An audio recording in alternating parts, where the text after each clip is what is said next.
देख रहे हैं आप और आपके साथ मैं हूं देवयानी व्यास। चलिए रुक करते हैं आज की खास खबरों पर। पावटा में आयुष मंत्रालय भारत सरकार द्वारा आयुष 64 दवा वितरण कैंप का आयोजन किया गया। शनिवार को लाडकाबाद पंचायत में जहां की 150 से 180 लोग के लगभग लोगों ने निःशुल्क कैंप का लाभ लिया और नगरपालिका पावटा के आयुर्वेद जंक्शन पर भी लगाया गया, जहां भी लगभग 180 लोगों ने इसका फायदा उठाया। देश भर में व्याप्त कोविड-19 के प्रकोप पर नियंत्रण पाने हेतु भारत आयुष मंत्रालय का दावा है।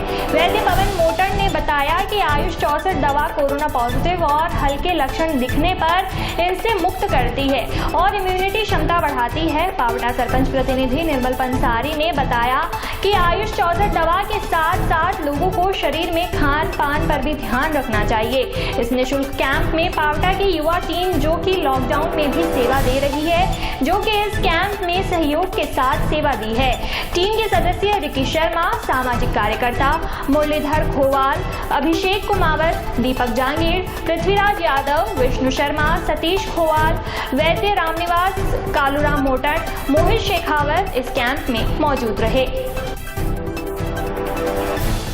वहीं पंतनगर में बीते 1 महीने पूर्व नैनीताल हाईकोर्ट ने एक दायर जनहित याचिका पर सुनवाई करते हुए हाईकोर्ट ने डीएम उधम सिंह नगर को नगला किच्छा राजमार्ग 44 और गोविंद वल्लभ पंत कृषि की स्वामित्व की भूमि पर अवैध अतिक्रमण हटाकर 23 जून को रिपोर्ट पेश करने के आदेश दिए हैं।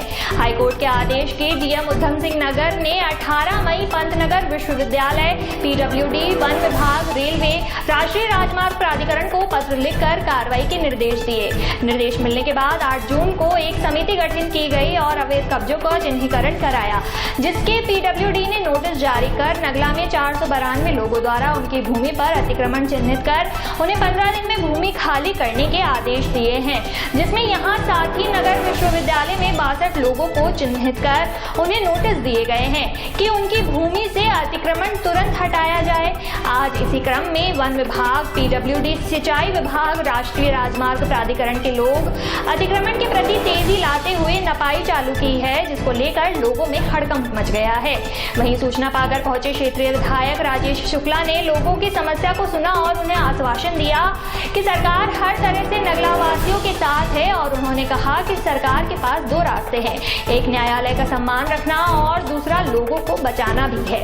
उन्होंने कहा कि न्यायालय का सम्मान करते हुए कोई मजबूत कदम उठाएंगे। उन्होंने कहा कि नगला के लोग बीते 50 से 60 सालों से रहते आ रहे हैं, लेकिन किसने ये एक याचिका दायर कर इनके साथ अन्याय किया है, वो बहुत ही दुर्भाग्यपूर्ण है। उन्होंने कहा कि अगर नगला वासियों को हाईकोर्ट से राहत नहीं मिली तो वो सुप्रीम कोर्ट भी जाने को तैयार हैं और उन्होंने उजड़े नहीं दिया जाएगा। उन्होंने कहा कि नगला वासियों को शहरी सुविधा मिलेगी, इसके लिए उन्हें प्रयास से इसी को नगर पंचायत का दर्जा मिला और जल्द ही इस मामले में शासनादेश लाने कर कार्रवाई की जा रही है।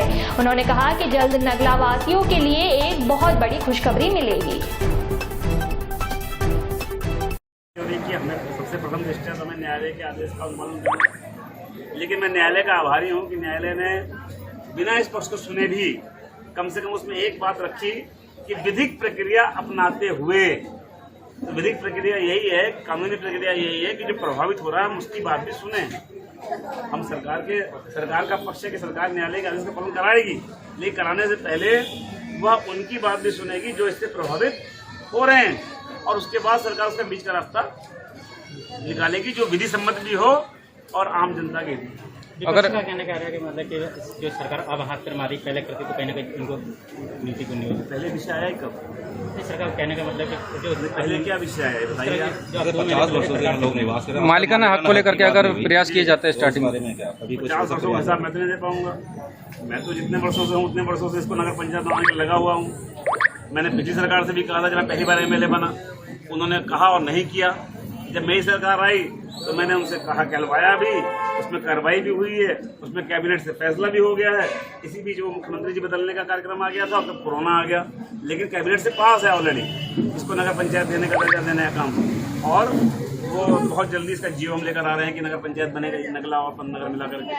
हम तो जवाहरनगर को चाहते थे लेकिन उन्होंने मना किया, तो हमने उसको उसमें से माइनस कर दिया है। जवाहरनगर के बिना हम बना रहे हैं। लेकिन ये जो अतिक्रमण का इशू है, इस पर तो मुझे ताज्जुब है कि जिस समय लाल किला को दिया गया उस समय यहाँ क्यों नहीं दिया गया। जो लोग थे उस समय बताएं, जिनकी सरकार थी, जो MLA थे, जो लोग थे, उन्होंने क्यों नहीं उसमें किया। उनको देखना चाहिए था, नहीं किया गया।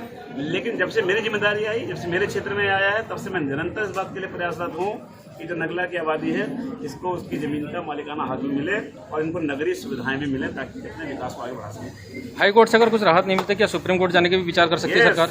लड़ेंगे, अंत तक लड़ेंगे, अंतिम सांस तक लड़ेंगे और मुझे लगता है कि हमें हमारी जीत होगी। देखिए, हमें सबसे प्रथम दृष्टया तो हमें न्यायालय के आदेश का अनुपालन करना, लेकिन मैं न्यायालय का आभारी हूँ कि न्यायालय ने बिना इस पक्ष को सुने भी कम से कम उसमें एक बात रखी कि विधिक प्रक्रिया अपनाते हुए, तो विधिक प्रक्रिया यही है, कानूनी प्रक्रिया यही है कि जो प्रभावित हो रहा है हम उसकी बात भी सुने। हम सरकार का पक्ष है कि सरकार न्यायालय के आदेश का पालन कराएगी, लेकिन कराने से पहले वह उनकी बात भी सुनेगी जो इससे प्रभावित हो रहे हैं, और उसके बाद सरकार उसका बीच का रास्ता निकालेगी जो विधि सम्मत भी हो और आम जनता के भी। अगर का कहना क्या है कि मतलब कि जो सरकार अब हाथ पर मारी पहले करती तो कहीं ना कहीं इनको नीति को नहीं। पहले विषय आया है कब? सरकार कहने का मतलब कि जो पहले क्या विषय है बताइए। 50 वर्षों से लोग निवास कर रहे हैं, मालिकाना हक को लेकर के अगर प्रयास किए जाते हैं स्टार्टिंग बारे में क्या कभी कुछ 50 वर्षों का हिसाब मैं तो नहीं दे पाऊंगा। मैं तो जितने वर्षों से हूँ उतने वर्षों से इसको नगर पंचायत बनाने में लगा हुआ हूँ। मैंने पिछली सरकार से भी कहा था जब मैं पहली बार MLA बना, उन्होंने कहा और नहीं किया। जब मेरी सरकार आई तो मैंने उनसे कहा, कहलवाया भी, उसमें कार्रवाई भी हुई है, उसमें कैबिनेट से फैसला भी हो गया है। इसी बीच वो मुख्यमंत्री जी बदलने का कार्यक्रम आ गया था और तब कोरोना आ गया, लेकिन कैबिनेट से पास है ऑलरेडी इसको नगर पंचायत देने का दर्जा देने का काम। और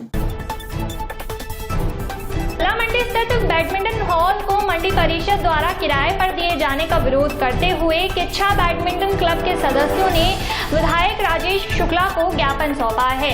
ज्ञापन में बैडमिंटन क्लब के सदस्यों ने कहा है कि किच्छा में एकमात्र बैडमिंटन हॉल है जहां बड़ी संख्या में बैडमिंटन खेलने वाले खेल प्रेमी रोजाना पहुंचते हैं। यहां पर कई बार छोटे बड़े स्तर पर बैडमिंटन टूर्नामेंट भी हो चुके हैं, लेकिन नवीन गल्ला मंडी परिषद द्वारा उक्त हॉल को किराए पर दिया जा रहा है। इससे इन खेल प्रेमियों का मनोबल टूट रहा है। ऐसे में सभी खिलाड़ियों के हित में बैडमिंटन हॉल को किराए पर दिए जाने से रोका जाना जरूरी है। क्लब के सदस्यों ने विधायक शुक्ला से उक्त संबंध में नवीन गल्ला मंडी प्रशासन को निर्देशित कर हॉल को किराए पर जाने से रोकने की मांग की है। विधायक राजेश शुक्ला ने मामले से जिलाधिकारी उधम सिंह नगर और उप जिलाधिकारी से वार्ता कर इस मामले में अवगत कराया। विधायक शुक्ला ने बैडमिंटन क्लब के सभी सदस्यों को आवश्यक कार्रवाई करने का आश्वासन भी दिया है। ज्ञापन सौंपने वालों में सुधीर पावा, नीटू कामरा, राजकुमार ठुकराल, गोपेश पंत, अंकेश अग्रवाल, शरद यादव और गगन पंत समेत लोग मौजूद थे। उधर ग्राम मलसी में अजीत सिंह के दोनों पुत्रों की हत्या होने पर आज विधायक राजेश शुक्ला ने पीड़ित के आवास पर पहुंचकर शोक व्यक्त किया है। खेत की जमीन की मेड़ में विवाद में दोनों भाइयों की गोली मारकर की हत्या की गई। हालांकि गोली मारने वाले युवक को गिरफ्तार कर लिया गया है।